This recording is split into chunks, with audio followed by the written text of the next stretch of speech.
Greetings everyone and welcome to Storytime with Rob. As you can see, fall is in the air, it's October, and my wife has the Halloween decorations up. So it's one of our favorite times of the year. Anyway, I was looking for a story to tell you that was pertinent for us, and this comes with a bit of a disclaimer, by the way.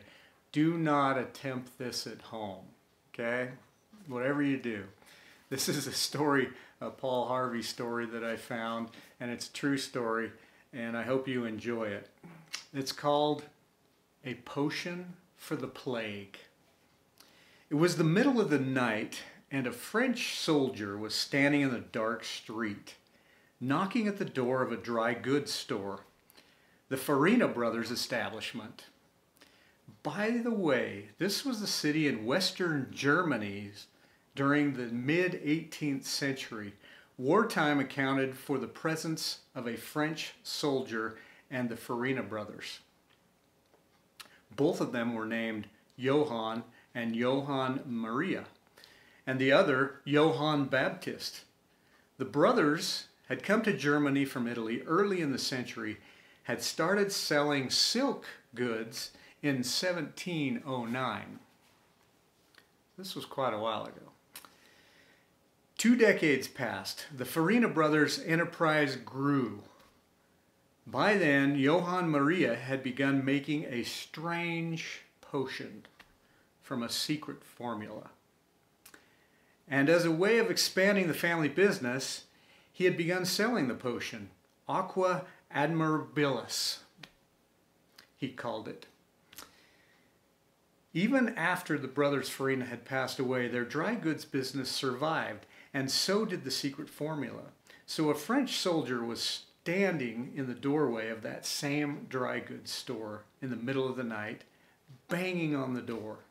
The proprietor, who was asleep in the back, groped his way through the darkness to answer the knock.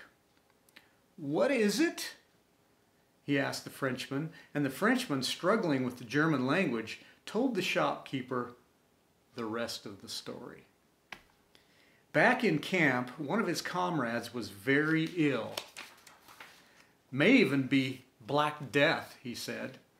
The soldier had heard, however, that a certain establishment in the city sold a potion for the plague, a remedy which rendered the mysterious malady harmless to those yet unaffected. The proprietor nodded. The soldier had indeed come to the right establishment.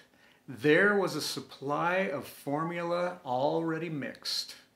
The soldier could take it with him now if he wished. And he did.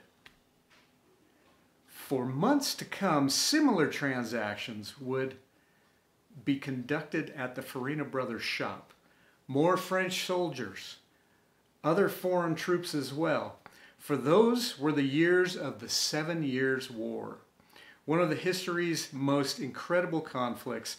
It eventually involved France and England and Russia and Prussia and Austria and Germany, even Spain and Sweden and Bohemia.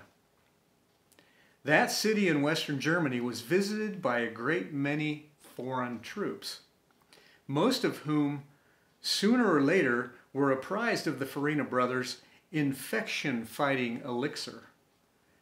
It was the French, however, who praised the anti-plague formula most enthusiastically, and those French soldiers carried its reputation back with them to France. As to whether the secret potion was effective in combating any disease, who can say? Perhaps some of the ingredients proved lethal to some types of bacteria. Fact is, for this was the potion which future generations would consider absolutely undrinkable, yet no less effective. And it was named after the city in Western Germany where it was first concocted. They used it to ward off Black Death at that point. Today, we still call it cologne. So So they were drinking cologne to ward off Black Death back in the day. And as you know, France is the leading country in cologne. And anyway, do not try this at home. I hope you enjoyed this story. And until tomorrow, be safe.